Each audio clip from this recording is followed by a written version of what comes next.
Alright, there we go. Today we're gonna take a look at the newest patch that got released just this night. I heard some interesting stuff already on Twitter, but I didn't have a chance to take a look at it myself. So that's what we're gonna do now, finally.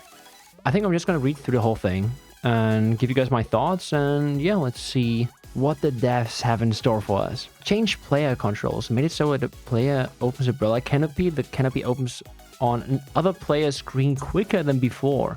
This to decrease the delay between the canopy opening on the user screen and the canopy opening on... I mean, depending on how well this works, I just doubt it will work well. But yeah, keep expectations low because it's Umbrella. But honestly, if it works, Umbrella could become okay. Don't get the hopium cooking too hot. Because, yeah, we know what Nintendo did to Umbrella in the past, so yeah. Made it so that when a swimming player returns to Inkling form and uses the weapon right away, the ink on the body vanishes quicker than before. This is to alleviate the decreased visibility. Alright, I think that's a good change. That's a good change. Honestly. Made it so that when a player is moving at the edge of an elevation difference, the phenomenon where a player moves back and forth between higher and lower, its ledge correcting on other players' screens will occur less often. If this gets finally fixed, this would be really nice for anybody playing Splatoon 3, because the amount of times this has happened in streams, in big competitive sets as well, or even in the first fucking trailer that Nintendo showed back then. If you guys remember the first trailer, where everybody was like, okay, I mean, Splatoon 2 has bad connections and all that, and the server stability, I mean, network, it's not good, it's not great, but Splatoon 3 will fix all that. And then we got shown the fucking Splatoon 3 trailer with the first ledge correct in the, I don't know, first minute of the trailer, and everybody was like, no mind, pack your bags, give it up. Yeah, but maybe this finally fixes something. So far, from just a few changes I've read so far, I think this is honestly looking pretty good. I mean, I don't know too much about the weapons yet, and I can already read Aerospray down there, but yeah, we'll see. Made it so that when equipping the mint excavator and the charcoal excavator and holding the CR button, the sight that indicates where the attack will impact or terminate displays.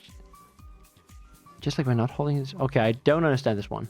All right, now, we get into the spicy stuff. Aerospray MG. Now, finally, we get to the funny weapons. Increase the radius of ink splatter at the point of impact by approximately 3%. Aerospray paint buff. Yay! We needed that. Finally. Blaster. Custom blaster. Reduce the amount of time it takes to begin recovering ink after firing by about 1/20th of a second. Movement speed while firing is now about 4% faster for Clash Blaster and Clash Blaster Neo. Nice, finally! Long have we waited for the Clash Blaster buffs. Let's go! I don't know anybody playing this weapon. This buff is not going to have big of an impact, I think. S-Blast! Reduce the continuous fire interval by around 3 frames. Okay. Nice. Cool. Carbon Roller adjusted the damage fall-off rate based on distance for horizontal swings, allowing it to deal 50 damage, 100 damage farther than it did before. Wow, no. Very big for the 3 Carbon players out there. Yeah, I don't care too much about that because there's not a lot of Carbon mains out there. But for those that do play the weapon, I mean, go have fun. Dynamo Roller. Adjusted how horizontal swings flink ink to leave fewer gaps in inking or attacks than before. Now, the thing is, I want to see this because, I mean, the text sounds good, but I don't know how big of a change it actually is. Because, I mean, I think there has been something similar to this in the past that really didn't have much of an impact at all. So, I'm a bit skeptic towards that. Big Split got buffed. Let's go! Increase the damage horizontal swings deal to distant opponents from 35 to 40. There's no change to the damage at distance that deal 50 damage or higher. Alright, so it's just the low damage range got buffed a bit. Ink Brush? The fuck? Slightly expanded the collision detection with players for the ink flung when swinging the brush to make it easier to hit opponents. Why? Why? I don't think ink brush needed a buff at all. Honestly, I'm not mad about this. But this one? Why Octobrush? Slightly expanded the collision detection with players for the ink flung when swinging the brush, so it makes it easier to... Why? Who wanted this? Was this an issue? Was this really an issue? All right, but this one I care about. Dowser Doolies. What do we have here? Reduce the amount of ink consumed when firing by approximately 14%. Let's go! Wow, ooh, I like that. Reduce the amount of ink consumed by dodge rolls from 12 to 10. Okay, 2% buff. I mean, this one is the one I care about a lot, but it's not a big buff. I take a buff over no buff. But yeah, I'm really curious how big of an impact this will have. I mean, 14% is big, but 2% I don't think will be much noticeable at all. Comeback and at least 2 subs of main saver will still be played, I think. Recycle Umbrella. Reduce the time required for canopies lost by being launched or broken by an opponent to recover by about 1/3 of a second. That's crazy. That's like 20 frames, yeah. And it already recovered super fast before this. So this is crazy fast. Special weapons, Reef Slider. Increase the radius of explosion area that deals 70 damage by about 10%. Okay, damage buff. Decrease the radius of ink splatter from an explosion by about 5%. So paint nerf for Reef Slider? Reef Slider cheese nerf? Yeah, more damage, but less paint. Then, Ink Vac. Made it so that when the ink shots impact walls, the explosion will also ink nearby ground. Made it so that when the ink shot impacts the ground, the explosion will also ink nearby walls. Super Jump. Reduce the time between decoys falling and exploding from about 4 seconds to 3.5. That's cool. I mean, I like jumps, so I like any jump buffs. Alright, Trizuka. Decrease the damage dealt to the big bubbler to about 67% of what it was before. Inkjet decrease the damage of that. Why are we buffing Big Bubbler? I don't get these two changes. Decrease the damage dealt to Big Bubbler to about 67% of what it was before. Decrease the damage dealt to the Big Bubbler by direct shots and explosions to about 67% of what it was before. They actually have a long text with reason for the change further down. Because the shots made more damage than other specials and they wanted to even it out. I think this is the completely wrong approach. Instead of nerfing these two, just buff all the other ones to do more damage against Big Bubbler. I think this one, like Junior stonks are up.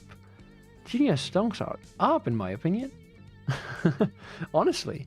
Kraken Royale, increase the amount of time to finish charging up a charge attack by about 1/12 of a second. Why do we need a Kraken buff? Oh no, it's a nerf. Oops, my bad. Increase the amount... I'm stupid. Increase the amount of time to finish charging up a charge attack by about 1/12 of a second. So charging takes long. Okay, it's a nerf. My bad. Stupid. My bad. And then we have point special decreased on 2 Kraken weapons. Kraken Splat Roller and blah blah blah deco. And that's it. That's it. Why? Why? Why does pen just stay untouched? How the fuck? In Clamless mode, made it so that when a player throws a clam or power clam into the goal right before it closed on the screen, the count will progress and the goal will open up again, even if at that point the goal was already closed on the other player's screen, so long as it is within a certain amount of time since the goal is closed. Wow! Wow! Oh no! I mean, that is both good and insanely bad. If I play a tournament and I see the basket is closed on my screen and then the score goes down because on the opponent's screen the basket still was open, I'm gonna lose my fucking mind. I'm gonna be so fucking mad because that's just stupid. I mean, before that it was stupid for the other way around, right? Like, nobody here, like, you can't make everyone happy, but like, it's either the guy throwing the clam to the basket that gets fucked, or the guy defending the basket that gets fucked by this change now. But yeah, I also have it happen really often that I throw a clam and it doesn't count at the end. Honestly, my opinion on this whole patch is that it's decent. It's one of the better patch we got in this game. Of course, the bar is not really high, but there's some good stuff in there, and there's no big missteps, I think. Of course, some buffs you can say are not really deserved or weren't needed, but they're not game-breaking or like make weapons too OP. Like, I'm not worried that Octobrush or Inkbrush are gonna rule the meta next patch all of a sudden. Honestly, main takeaway, decent patch. We can look forward to the next one, and I think this puts the game on a pretty good path. Except for maybe Big Bubbler, because that shit might get really annoying. But I'm a junior main, so I don't care.